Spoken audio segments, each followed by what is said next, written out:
જે પંચ વિષય છે તે જીવને મુક્ત થવા દેતા નથી ને બધને બદ્ધ રાખે છે, માટે તેને જીત્યા વિના મુક્ત થવાય નહીં.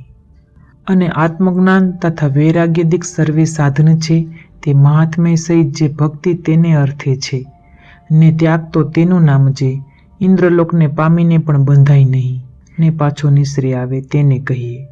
અને શુભ કર્મને અર્થે યત્ન કરે પણ જો ન બની આવે તો હર્ષ શોક ન કરે. અને જે પૂર્ણ પુરુષોત્તમનો અવતાર જીવના કલ્યાણને અર્થે દયાએ કરીને થાય છે તેમનું સામર્થ્ય, વાર્તા તથા ભક્ત ઇત્યાદિક સર્વે તે બીજા જે આવિર્ભાવ તે થકી વિલક્ષણ હોય છે તે ઉત્તમ મુમુક્ષુના જાણવામાં આવે છે. અને શ્રી હરિનો મહિમા એમ સમજવો જે જેની બીકે કરીને સૂર્ય, ચંદ્રમા, અગ્નિ, વાયુ, ઇન્દ્ર, સમુદ્ર તથા કાળાદિક સર્વે થરથર કંપ્યા કરે છે એવા શ્રી હરિના આ સંત છે.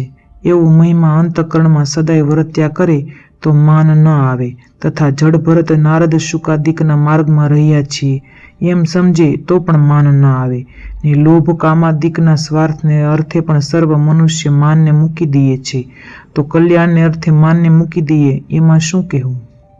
અને જડ ભરતને જ્ઞાન રહ્યું ને જય વિજયને કેમ ન રહ્યું એ પ્રશ્ન.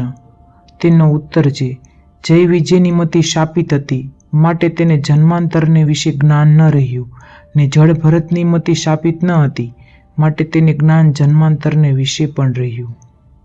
અને વિષયને અસત્ય જાણીએ છીએ પણ તેનું તુચ્છપણું કેમ થતું નથી? તેનું તો એમ છે જે સાંભળીને ભૂલી જવાય છે ને સાંભળીને કહી દેખાડે છે પણ શ્રવણ મનનને નિધિ ધ્યાસે કરીને સાક્ષાત્કાર કરતો નથી ને સાક્ષાત્કાર કરે તો વિષય તુચ્છ થઈ જાય. તે સાક્ષાત્કાર તો એમ થાય છે નિત્ય પ્રલયાદિકને વારંવાર શ્રદ્ધાએ સહિત મન દઈને કહે, સાંભળે ને વિચારે તો થાય. અને ગોલોક, વૈકુંઠ તથા બ્રહ્મપુરને વિશે જેવા ઐશ્વર્ય, પાર્ષદ તથા શક્તિયુક્ત શ્રીજી મહારાજ છે તેવા ને તેવા જ પૃથ્વીને વિશે છે અને જેવા પૃથ્વીને વિશે છે તેવા ને તેવા જ બ્રહ્મપુરને વિશે છે. એવી રીતે મનુષ્ય ભાવ અને દિવ્ય ભાવની વિશ્વાસે સહિત યથાર્થપણે સત્પુરુષને સંગે કરીને શીખવો અને પોતાના જીવાત્માને અક્ષર સંગાથે એક કરવો.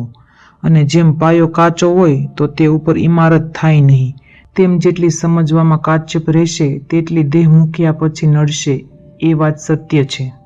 અને જેમ ઔષધને લઢી લઢીને અતિશય ઝીણું કર્યું હોય તો આંખમાં નાખે તો પણ ખટકે નહીં તેમ સત્પુરુષને સંગે કરીને ધર્મ જ્ઞાન શીખીને સત્સંગની સમજણ પક્વ કરી હોય તો દેશકાળાદિકે કરીને પણ મતિ ફરે નહીં.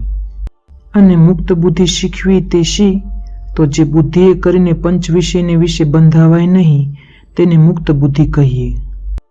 અને વૈરાગ્ય ઉપજ્યાનો શું ઉપાય છે એ પ્રશ્નનો ઉત્તર જે શ્રી હરિનું મહાત્મય અને આત્મનિષ્ઠા એ બે ઉપાય છે. એ બેની પક્વતામાંથી જે વૈરાગ્ય ઉપજે છે તે જ્ઞાનાંશ થકી ઉપજ્યો કહેવાય છે ને તેનો અસત્ય દેશ કાળાદિકે કરીને પણ નાશ નથી. જય શ્રી સ્વામિનારાયણ.